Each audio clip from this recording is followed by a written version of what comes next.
Syederalun Luhut Binsar Panjaitan tengah menjadi sorotan publik lantaran menerima telepon saat Presiden Jokowi sedang berpidato. Dalam sebuah video viral, hal ini menjadi sorotan publik dengan sentimen negatif.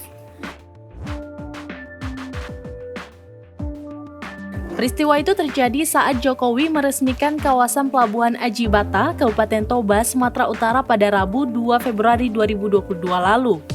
Apa yang dilakukan Luhut ini sontak memunculkan pertanyaan besar, dengan siapa koordinator PPKM Jawa Bali itu berbicara.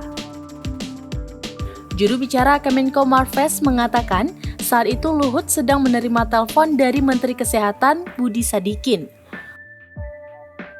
Panggilan tersebut sangat darurat sehingga harus segera diangkat. Lewat telepon itu, Budi menyampaikan update kasus lonjakan COVID-19 di Indonesia.